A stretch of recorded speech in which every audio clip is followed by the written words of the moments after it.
I can't believe you, I said to my girlfriend Lena after her friends had left. What are you talking about? She asked, pretending not to know. I heard what you and your friends were saying about me. You think I'm more like a pet than a man, like I'm your little lapdog, I told her, frustrated. I didn't say that at all, Leo, she shot back. No, what was it you said again? I asked, feeling hurt. You said you didn't like dogs, you'd rather have a lap cat. Nice of you to defend me, I said sarcastically.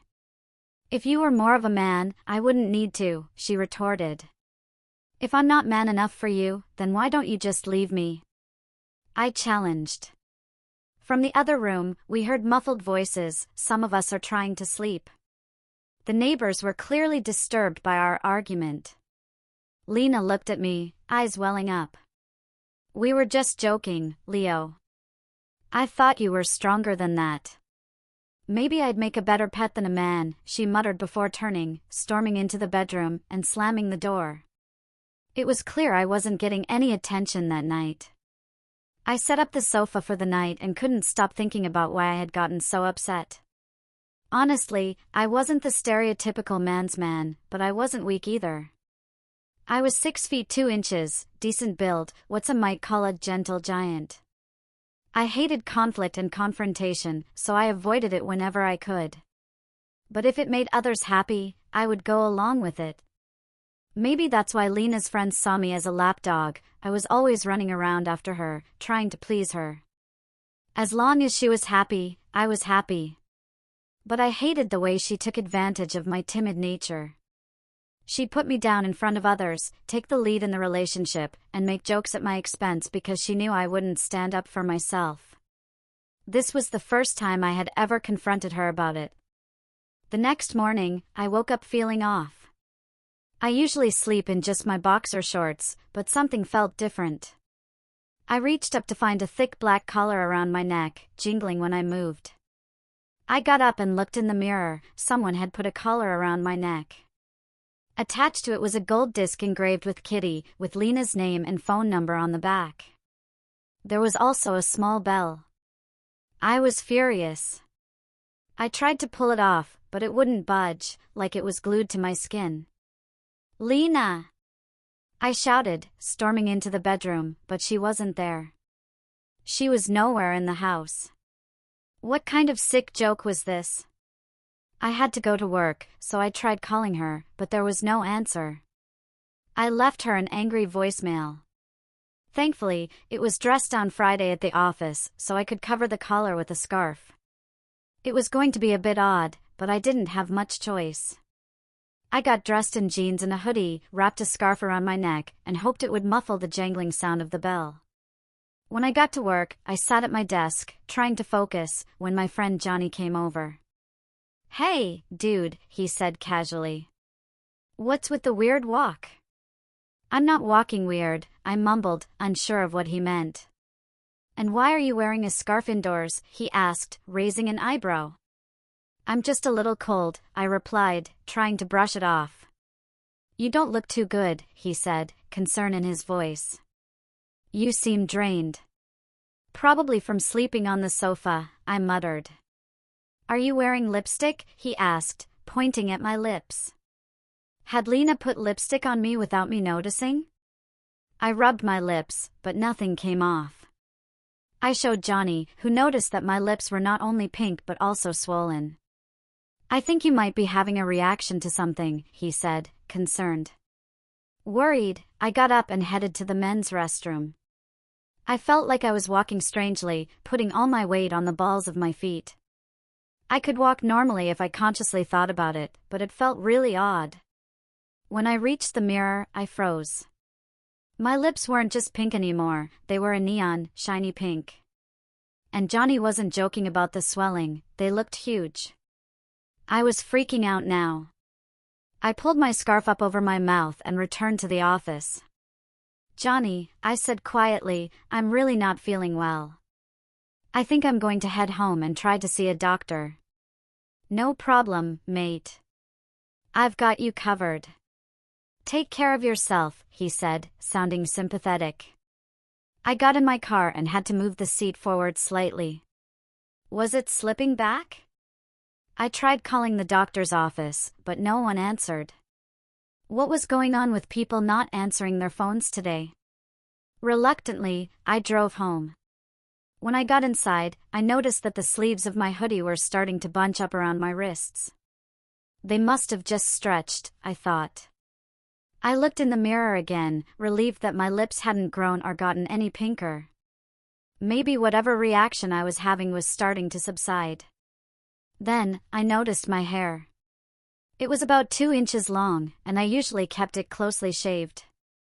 I could easily fix it, though. I had clippers in the bedroom. 10 minutes later, I had a near-skin shave again. My stomach growled loudly, so I headed to the kitchen, but nothing in the fridge seemed appealing. I didn't know what I wanted, just that it wasn't any of this. I was about to head to the shop when I glanced in the mirror again. My hair was 2 inches long again, and it was pink. The same neon pink as my lips. My stomach rumbled again, louder this time. I needed food, and I needed it now. I quickly covered my mouth with the scarf and pulled it over my head to hide my pink hair. The shop was just a short walk away. But when I got there, I still couldn't find anything I wanted to eat. My eyelids felt heavy, and my vision was starting to blur. I felt lightheaded. I grabbed a random selection of cans, threw them in my basket, and headed to the checkout. "That'll be £9.84, please," the cashier said. I fumbled for my wallet and pulled out a £10 note. Was it just me, or were my fingernails longer? "Keep the change," I said, trying to stay calm. "Wow, cool eyeshadow," the cashier remarked. "You know, a lot of people would freak out seeing a guy wear makeup, but I think it's pretty cool." Thanks," I muttered, quickly leaving the store. On my way home, I realized I was walking heavily on the balls of my feet, my heels barely touching the ground. I could feel strands of pink hair falling into my eyes, and something was tickling the back of my neck. My hoodie felt tighter, fuller, as though something was changing. I burst through the door, rushed to the mirror, and froze. I had eyeshadow on, neon pink, like my lips and hair, but with glitter. I also had thick black eyeliner and mascara, making my lashes look ridiculously long. I took off my scarf and hoodie and stood there, stunned. Long, thick, neon pink locks cascaded down to my shoulder blades. How was my hair growing so fast? And why was it pink? My whole body seemed to be shrinking. Despite standing on the balls of my feet, my trouser legs were touching the floor. Was I actually shrinking? When I saw that my fingernails had turned bright pink, it was the last straw. I collapsed. I woke up on the floor, surrounded by pink hair. How long had I been out? I felt something pulling at my chest. I could guess what it was, but I didn't want to believe it. Looking at my arms, I noticed they were completely hairless. My clothes felt way too baggy on me now. I struggled to get up, covered in a curtain of thick pink hair. How long had it grown? I looked in the mirror. The first thing that hit me was the hair, long, thick, and wavy, falling past my shoulders with a sweeping fringe across my forehead. Girls would kill for hair like this. I realized I had definitely shrunk. I felt at least a foot shorter, but when I saw I was still standing on the balls of my feet, I understood I must have lost more than that. I was definitely shorter than 5 feet. My face had completely changed. Everything about it was softer, smaller, and cuter. My lips, still full, didn't look overdone, they just made me look like I was pouting. My eyes had turned pink, wide, and large, giving me the look of a manga character. When I let go of my trousers to open my shirt, they fell to my ankles, leaving me in just my boxer shorts. My body had changed too. My figure was smaller but curvier. I was definitely a girl now. The presence of pink pubic hair confirmed it, and I quickly pulled my trousers back up while undoing my shirt to see my new body. My chest were huge, creamy white with pink pointers. They seemed bigger than Lena's, and she was a C-cup. That's when I noticed the choker. It was still snug around my neck, with no gaps, fitting perfectly. Did the collar do this to me? Had Lena really done this? I tried calling her again, but there was still no answer. I realized then that I hadn't eaten all day, and I was starving. I grabbed the shopping bag to see what I'd bought. It was all cat food. Why on earth had I bought cat food? Just as I was about to throw the cans across the room in frustration, I noticed the picture on one of them. It actually looked appetizing. In fact, it was the first thing all day that seemed appealing. I walked into the kitchen, still holding up my boxer shorts, having given up on the trousers. My stomach rumbled in anticipation as I opened a can and mashed it up with a fork.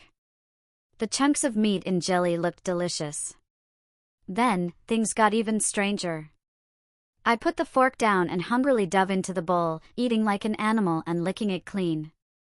When I finished, I realized I had food all over my mouth, so I licked the back of my hand to wipe it off. That's when it hit me, what I had just done. I had eaten cat food like a cat. I had cleaned myself like one. And I was wearing a tag-marked kitty. Was I turning into a cat? No, that couldn't be right. How many neon pink cats do you see around? And then I felt more changes happening. I ran back to the living room to check myself in the mirror, the jingling of my belt ringing in my ears. First, I noticed thick pink fur growing on my forearms. But it wasn't just hair, it was fur. The thick fur spread across my forearms but left my hands and upper arms clear. The same thing happened on my legs, between my knees and ankles. More fur. What was happening to me? I felt something warm gathering in the back of my boxer shorts. Had I done something? It wouldn't have surprised me considering what was happening, but no, this wasn't coming from my lower body. It was coming from the base of my spine, and it felt furry. I pulled my boxer shorts down and was shocked to find a black furry tail growing out of me. I tried to yank it off, but it was firmly attached and kept growing. It didn't stop until the tip could brush the floor. But that wasn't all. A tingling sensation spread through my ears. I brushed my thick hair back just in time to see my ears shrinking into nothing. I felt a sudden silence as they disappeared, leaving only flat skin behind. But within moments, my hearing returned as two pointy, furry ears pushed their way through my pink hair. Cat ears. My eyes began to itch as my pupils changed, turning into black slits. And just like that, my transformation seemed to be complete. I didn't want to admit it, but I looked undeniably cute, like an anime catgirl. I was a catgirl. There was no other way to describe it. Suddenly, my phone buzzed with a message. It was the first contact I had received since speaking to the cashier. I grabbed my phone, hoping it was Lena. Maybe she knew what had happened and could help me change back. The message was from an unknown number. It simply said, "Under the bed, kitty." What could be under the bed? I rushed into the bedroom and looked beneath the bed. There, I found a small suitcase labeled kitty. I pulled it out, set it on the bed, and opened it. Inside were clothes. I realized then that all I was wearing was an oversized work shirt. I picked up the first item, a frilly black tutu with neon pink laces and trim. It was a skirt, and given my tail, I could hardly wear anything else with individual leg holes. I slipped it on and tied the laces at my waist. Next, I found a black corset, again with pink laces and trim. I wrapped it around my waist and hooked it up at the front. My chest fit comfortably in the cups. The laces didn't need adjusting, my tiny waist was a perfect match. Finally, I found a pair of platform pumps with 8-inch heels, the perfect height to match the new arch in my feet. They were open-toed, showing off my painted toenails. I knew this was wrong. I was Leo, the 6'2" gentle giant, not this petite cat girl wearing a corset and tutu. Just then, I heard keys in the front door.